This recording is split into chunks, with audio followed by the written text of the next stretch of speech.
Oh my gosh, you guys. So here I am. I'm gonna feed the snakes. I couldn't find Beaky, and we found her with eggs. Oh my gosh, are you okay, girlie? You're way too small for this. But look at that. Oh, I'm so excited. All right, that is, oh, you're so thin. I'll get you an extra treat tonight. But it's very obvious to tell, no more eggs. She's gotten them all out, which is really nice. And it looks like that is 2, 4, 6 eggs. 6 good, healthy eggs. Oh my goodness, Beaky! Speed, you guys did so good. Oh my goodness! Okay, I am so excited we finally got eggs, although we didn't mean to. So, this is so exciting, and I am super excited for our first clutch of eggs, but this clutch was actually an accident. We were, by happenstance, shooting for a clutch from Kita and Milo, half-heartedly, but we ended up with a clutch from Speed and Beaky, which is so exciting because we were planning on breeding these guys anyways, just not for another year.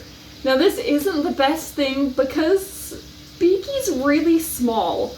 And I wanted her to gain a lot more weight before we actually breed her. And I was sitting here thinking, oh man, we need to separate Speed and Beaky. They're old enough, huh? Yeah, here's proof they're old enough. But we really did get eggs, and I'm so excited. Look at all these beautiful cookies.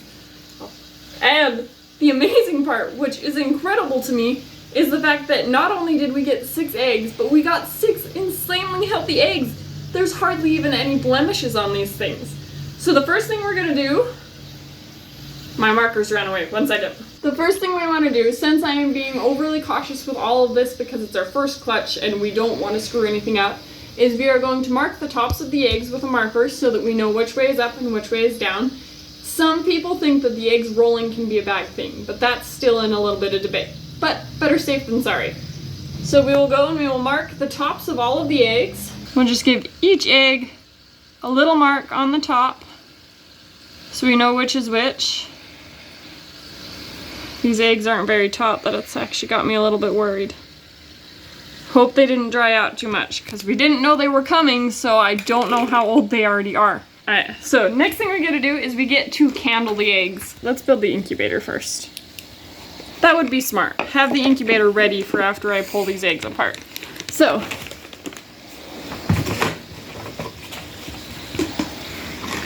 supplies for the incubator. We've actually got quite a lot, and thankful.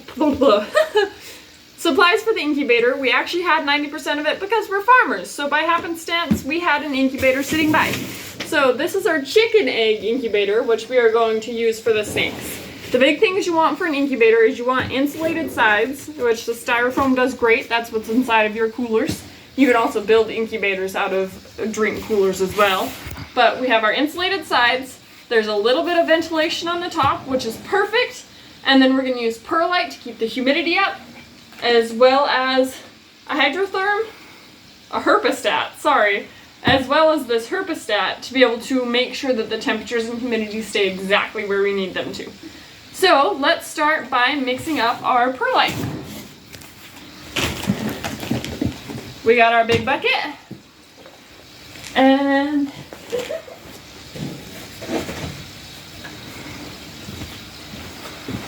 alright, we got our bucket, we got our water, we got our perlite. Pass me the perlite. Oh, sorry, Ida.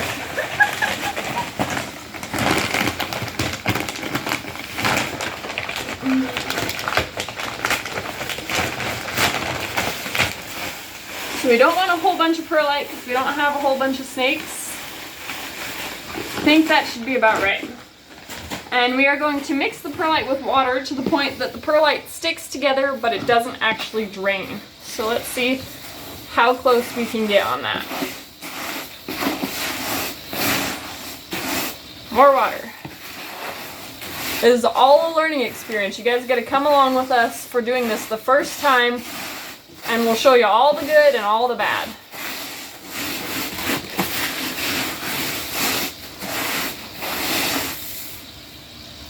That looks beautiful. Make sure it's all properly mixed.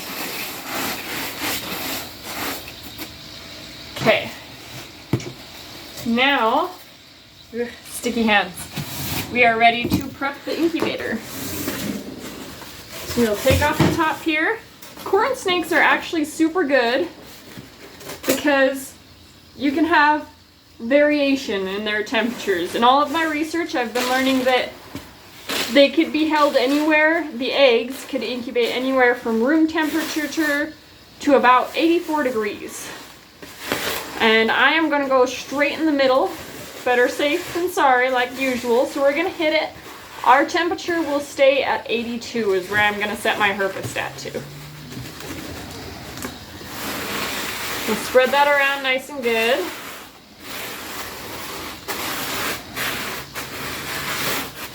Alright, now we'll make some little pockets. We've got 6 eggs, so we'll do 6 little pockets. That's 3, 4, 5. I guess I get to decide where they go from here. Now we get to the fun stuff of candling the eggs and putting them down.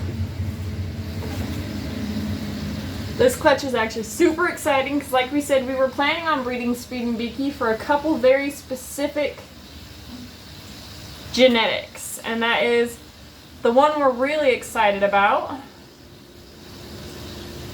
is the fact that they can produce scaleless babies, which I love scaleless babies. I think they feel so cool, and it breaks people's brains when you tell them about it. So, let's see. Do we have a baby? Oh my gosh, look, it's right there!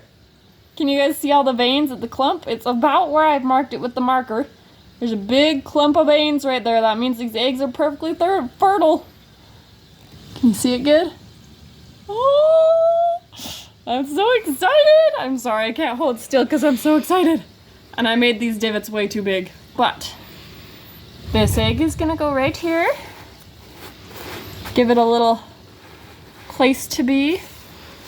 If you guys weren't aware, snakes have a special glue for when they lay their eggs that helps the eggs stick together, and that prevents the eggs from rolling around and rolling upside down. So we're going to pull them apart really carefully and really gently because we don't want to break those shells. They don't have hard eggs like chicken eggs. Instead, it's soft and leathery. Ooh, yep, it's right there. Oh my goodness. I'm so excited. Okay. And you'll go right there. Let's do this bottom one next.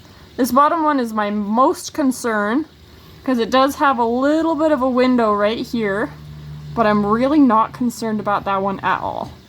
All of these eggs look beautifully healthy. Oh, right there, it's right there in the little divot. Right here by my thumb. Alright, let's get you in the dirt right there. I'm so excited.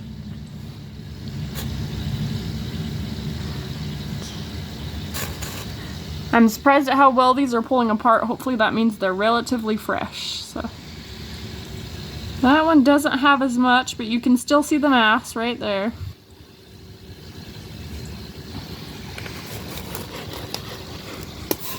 Okay, just 2 more cute little googies.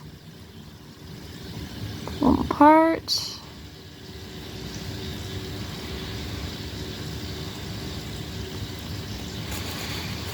Alrighty, let's make sure. I'm sure they're all fertile by now, but it's still fun to see.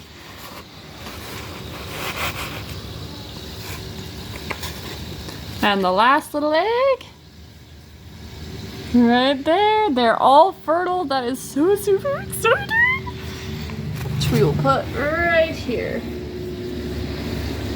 Alrighty. So that is the eggs. They're all set up in the perlite. Next we have to get the hydrostat set up. Herpostat, if I ever remember what it's actually called. So to do that, it's actually going to be a little bit interesting. We're going to put our lid on first because the heater for the herpostat is right up here. This is where our heating incubator is. So we want the tool that measures our temperature to be right there next to it. I am also very cautious, so I'm putting in my Govee monitor, which will send Bluetooth things to my phone so I know exactly what the temperature and humidity is the whole time. So we'll plop this on. And then we've got these fancy dancy little ports that we can use for the temperature gauge of the herpostat. We'll put that right there. Kind of use that to cram in. And remember, ventilation is important. You have to make sure the eggs can breathe. These guys should have plenty enough air. And beyond that, it is hooking the herpostat and the egg incubator together, setting our temperatures, and then we'll wait a couple of weeks.